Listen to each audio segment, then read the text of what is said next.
E nós estamos falando de crianças autistas, né? Crianças neurodivergentes.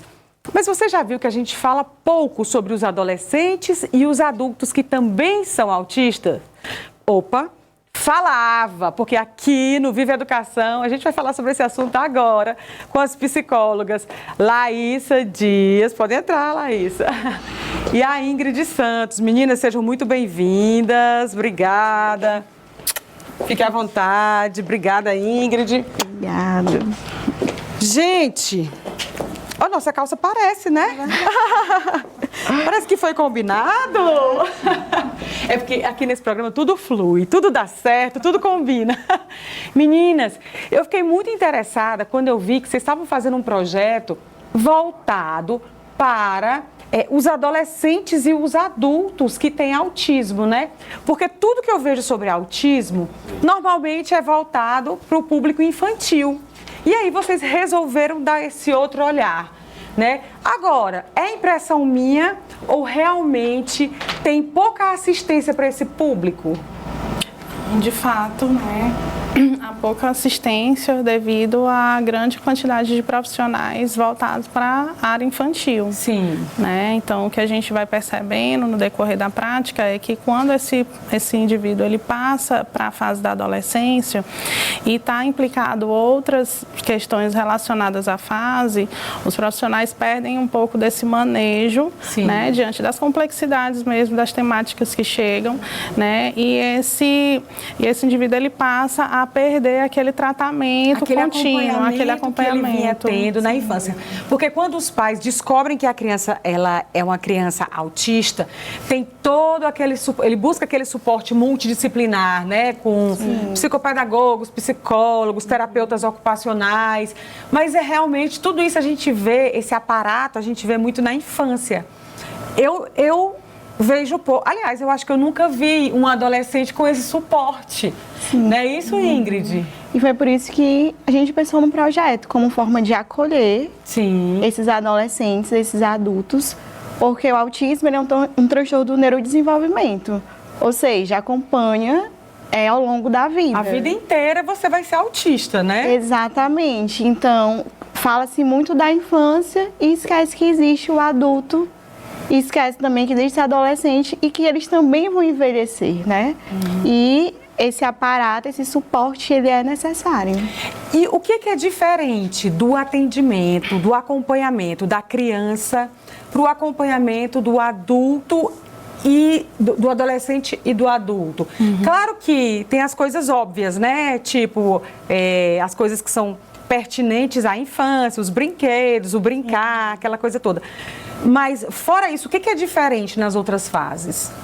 O que vai mudar é a parte cognitiva, né? O amadurecimento cognitivo. A gente vai percebendo também um desenvolvimento no marco desse desenvolvimento humano, né? Que vão das fases, desde questões mais levadas a uma condição mais, digamos que, ali primária a nível de linguagem, né, de compreensão, e agora para uma complexidade, uma sofisticação conforme essas questões sociais também chegam para um indivíduo, né? Então você vê que na fase da infância o que há são responsáveis por essa criança. Né? Então, assim, quando chegam algumas pressões sociais relativas a algum comportamento, mesmo que esse comportamento esteja dentro ali, considerado atípico, dentro da peculiaridade do diagnóstico, há alguém respondendo por ele. Né? A mãe que diz, porque ele é autista, ele faz assim, compreenda melhor porque ele é especial, é isso, né? Isso. E, de certa forma, isso passa, em alguns momentos, a infantilizar e a incapacitar as possibilidades, as habilidades ali que, às vezes, a própria criança está manifestando, mas ficam ali veladas, né? Super protege o indivíduo, né? Aquela criança, como se ela não tivesse a capacidade de buscar os seus próprios recursos para lidar com o ambiente que ela está inserida, mais ou menos isso. E quando chega na fase da adolescência, né, o que acontece é o inverso, né? Algumas pressões elas vão ser desviadas para o indivíduo e dentro dessa fase tem as complexidades de mudança hormonal, a sexualidade, algumas implicações com relação a algumas interações, né, com outros adolescentes. Esses adolescentes passam a ser mais incisivos em algumas falas, ou para uma fala que vai acolher, ou para uma fala que vai ali isolar, excluir. Né? Sim.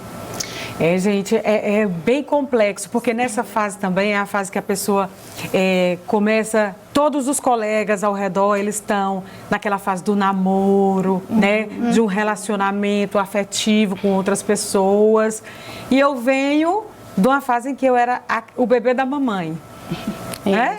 O bebê da mamãe, então é meio brusco, né? Porque as outras crianças, mesmo que algumas mães sejam super protetoras, mas elas já vêm ali sendo submetidas aos desafios, né? E essa criança, ela é poupada de muita coisa. E aí, como lidar com isso? Então, dentro do Projeto AV, a gente busca acolher esse adolescente na sua individualidade. Sim. Porque a gente compreende que o adolescente já tem vários conflitos e o adolescente que também é autista, né? Os conflitos que emergem nessa fase. Então, a gente tem esse olhar através de oficinas, grupos terapêuticos para trabalhar esses temas específicos. Então, questões, por exemplo, envolvendo a autoestima, envolvendo também sentimentos, afetos, né? Esse reconhecimento de quem você é. Então, a gente busca também dar todo esse aparato, né? Para que, de fato, ele se desenvolva da melhor forma possível. Agora, também é preciso um olhar para os pais ou para os responsáveis por esse indivíduo, porque é difícil tanto para o adolescente quanto para os pais que vão ter que aprender ou vão ter que desenvolver uma nova forma de lidar com ele enquanto sujeito, não é verdade? A proposta do AV, inclusive, desconstruir essa questão de associar o diagnóstico à infância só. Sim. Né? E aí isso faz com que os pais também saiam das angústias que travam, que passam a travá-los, né? De uma certa forma, impedindo eles de se desenvolverem, de estabelecerem uma autonomia que eles têm capacidade de desenvolver, né? E desconstruindo alguns preconceitos que acabam vindo junto, né? Nesse processo todo.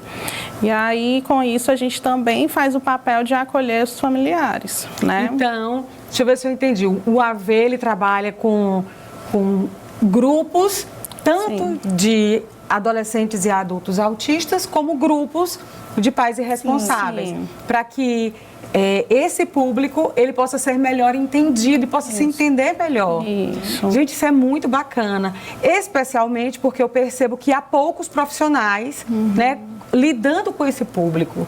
Né? Eu já vi alguns relatos de que é difícil, nem todo mundo sabe fazer esse manejo com esse público. Agora, uma coisa interessante que eu descobri, que eu não sabia, né, graças aos novos estudos, é que o autismo, ele tem uma característica de hereditariedade, né? Então, às vezes, a criança é autista, é filha de um dos pais autista e o pai não sabe que tem autismo. Sim. Né? Isso é comum acontecer? E esse ponto é bem interessante, porque quando a gente fala do haver, que engloba esse todo, também fala desse pai, porque é uma demanda que a gente escuta, né? Eu descobri recentemente o diagnóstico do meu filho e eu me vejo nele. Olha que interessante. E entra essa perspectiva do diagnóstico tardio, porque ali já são pais, né? E se percebe naquele lugar de que eu posso ser autista. E esse diagnóstico também vem ali de uma forma bem mais tarde, né?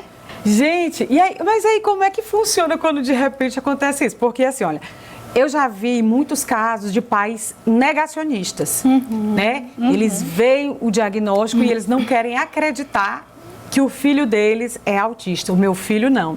E quando o pai descobre que o filho e ele também tem, né? Sim. Tem o transtorno, isso torna mais complicado ainda, porque você vai ter que ter duas visões, uma para você trabalhar o seu filho e outra para você se entender, né? Isso, essa falta também de acompanhamento, tanto dos adolescentes quanto dos adultos, a gente também percebe que há uma falha nessa busca em torno de acolher os familiares exatamente por conta disso, né? Porque a gente acaba percebendo que o profissional muitas vezes, ao receber aquele diagnóstico, perde um pouco a sensibilidade de entender que ali é um indivíduo que também tem as suas questões pessoais, internas, né? E que com isso tem alguma razão pela qual o negacionismo chega.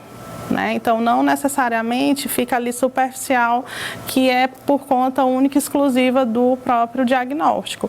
E aí, esse trabalho todo é um trabalho que vai para além, por isso que a gente se propôs nessa proposta de nome, porque a gente atravessa o olhar em torno, não só do diagnóstico, né? Para que a gente consiga resgatar esse propósito de identidade, de indivíduo, sujeito, mas também de entender que quem é o cuidador se faz também necessário ter esse acolhimento, que o fato de negar não é somente o fato de eu, enquanto profissional, dizer, olha, você é obrigada agora, né? E se você negar, você está sendo um pai ruim, uma mãe ruim, né? Mas entender também nas entraves o que acontece que essa resistência chega, como ela vai se desenvolvendo, né? Então, essa situação é muito do profissional conseguir atravessar essas questões para que ele acolha. E o que normalmente acontece?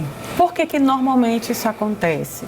Fatores culturais, né? Não só no campo da questão do diagnóstico do autismo, mas em torno do histórico do transtorno mental, né? Ele é um histórico que, se a gente se aprofundar, isso vai envolver uma série de questões, que vão desde questões religiosas, questões mesmo pela falta ali de conhecimento, e aí isso vai se perpetuando ao longo das épocas, né? Então, que há esse preconceito que vai chegando, só que a gente também percebe que é um movimento que vem se desconstruindo, embora aos poucos, né? Por conta dos estudos. Só complementando aqui a fala da Laísa, a gente acolhe principalmente autistas nível 1 de suporte. Sim. Que seriam aqueles que têm um nível considerado menor, mas não necessariamente, né? Eles não têm prejuízo porque têm. E que muitas vezes passa despercebido. Por isso que aquele pai não percebe que ele tem características de autismo. Às vezes é o diferente, né? Sim. Aquele que não se enquadra, mas consegue ali se adaptando da forma, enfim, né, social. E às vezes aquele filho já tem outros sintomas, né? Já precisa de um suporte maior. Bom, com essa sua fala, eu preciso fazer uma pergunta que é assim, quando é que eu, enquanto pai, enquanto mãe, eu tenho que ficar mais atento ao comportamento do meu filho? O que é que vai me fazer perceber que ali talvez seja a hora de eu levá-lo para fazer uma avaliação, procurar um profissional especializado, né? Que características são essas? Eu te pergunto isso, eu lembro de mais de uma vez de uma amiga que disse assim, amiga, eu acho que o meu filho, ele é autista, eu estou desconfiando. Aí eu disse, não, mas ele é um garoto tão esperto, e ele estudava com o meu filho, né? É um garoto tão esperto, ele está tão inserido. Aí ela foi me explicar, ela disse, olha, ele já tem 7 anos e ele não consegue ter autonomia no banheiro. Os colegas todos já conseguiram. E aí falou mais algumas coisas que eu nunca tinha observado. Porque você espera, quando você fala assim, a criança é autista, você espera que ela seja aquela criança lá no mundinho dela, que ela interage pouco. E nem sempre é assim, né? Sim. Quais são as características que você pode... Que quando elas acontecem, é hora de você ligar o alerta? O diagnóstico do autismo, por ser um transtorno do neurodesenvolvimento, já é um diagnóstico que a gente consegue detectar a partir dos 18 meses. né? 18 meses? Isso, por conta de um hiperfoco que você vai entendendo que aquela criança já anuncia, né? Não é um foco demasiado no olhar, não é sobre o contato, né? Sim. É uma criança que foca em algo e ela passa um tempo considerável, né? Nesse marco de idade. Mas, já... por exemplo, o que é um hiperfoco para uma criança de 18 meses? Porque, assim, Sim. até os 4 anos é mãe, bota aquele desenho. Mãe, de novo. Isso também vai ser um hiperfoco. O hiperfoco, na verdade, vai ser esse olhar direcionado e que você vai perceber que não há uma função. Ah, entendi. O que está ali em volta não se integra, de certa forma. Não tem um contexto, algo Sim. que vá fazer razão àquele movimento, né? E aí você vai podendo entender também sobre o atraso de fala, né? Se há uma questão de estereotipia apresentada, Sim. né? Que são os movimentos repetitivos, né? Então, desde os 18 meses, a partir dos 18 meses, você já tem já pode estar observando e ficando atento com relação a isso, né? E aí, com parte da parte digamos que levando em consideração um diagnóstico tardio, por exemplo, como Sim. a Ingrid falou, essa parte do comprometimento cognitivo, ele vai também estar atuante, né? Então, você vai perceber que tem um histórico acontecendo da infância até o momento em que começam a ser percebidos certos comportamentos peculiares, que são derivados da comunicação, essa rigidez, que é o que a gente vai chamar de uma rigidez cognitiva, devido a esse hiperfoco, Querer essa fazer fixação. sempre as mesmas coisas, ir pros mesmos lugares. Isso. Então, você vai percebendo que existe algo que se repete, mas que não faz função ali, naquele contexto, né? Geralmente, na adolescência, aparece, em alguns históricos de diagnóstico tardio, devido às pressões que chegam para esse adolescente, os prejuízos se apresentam. Então, é um adolescente que geralmente fica isolado, os colegas de turma chamam de estranho, né? Os gostos não são gostos que geralmente a turma está ali inteirada. Compartilhado, isso. Né? Você vê que a própria pessoa está ali com dificuldade, inclusive, de interagir e de passar esse gosto para os demais. Então, ela tende a ficar mais retraída. E também entra uma outra questão, né?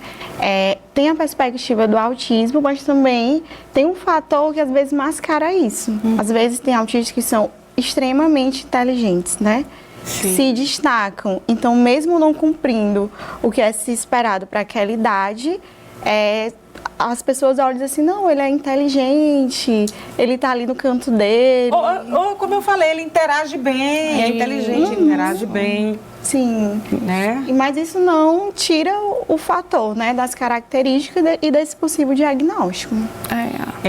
Gente, essa conversa está muito boa e eu preciso encerrar ela com uma pergunta. Uma pergunta que eu percebo que ela ainda permeia na mente de muitas pessoas, né? Que eu escuto de vez em quando, tento explicar algumas coisas, mas explicadas por profissionais da saúde que lidam com isso todos os dias, obviamente, tem muito mais credibilidade. O número de autistas, de uns tempos para cá, ele aumentou ou nós temos mais ferramentas para diagnosticar? Porque, o que eu quero perguntar? Tem um fator que fez aumentar ou, na verdade, eles sempre tiveram ali com outras denominações, tipo, esse menino é burro, né? Lá atrás a gente escutava muito, porque fulano de tal é burro, ou então, fulano de tal é estranho, fulano de tal é doido. Sim. Né? Sim. Anos atrás era isso.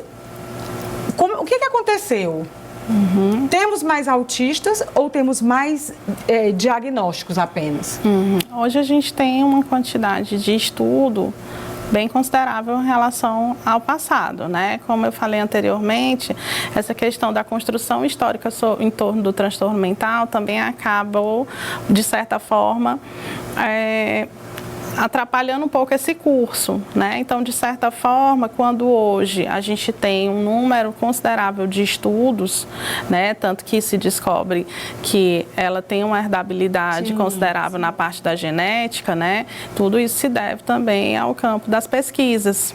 Então, o que nós temos hoje é uma certeza de falar com mais clareza sobre o que é o autismo. Antigamente, inclusive, até o símbolo se faz num quebra-cabeça incompleto, né? Se aproximando de uma completude que hoje em dia, inclusive, muitos adolescentes e adultos não se identificam nesse símbolo. Porque é como se eles fossem incompletos e, de certa forma, eles não tivessem a sua autonomia, o seu direito de fala, seu lugar de fala, né?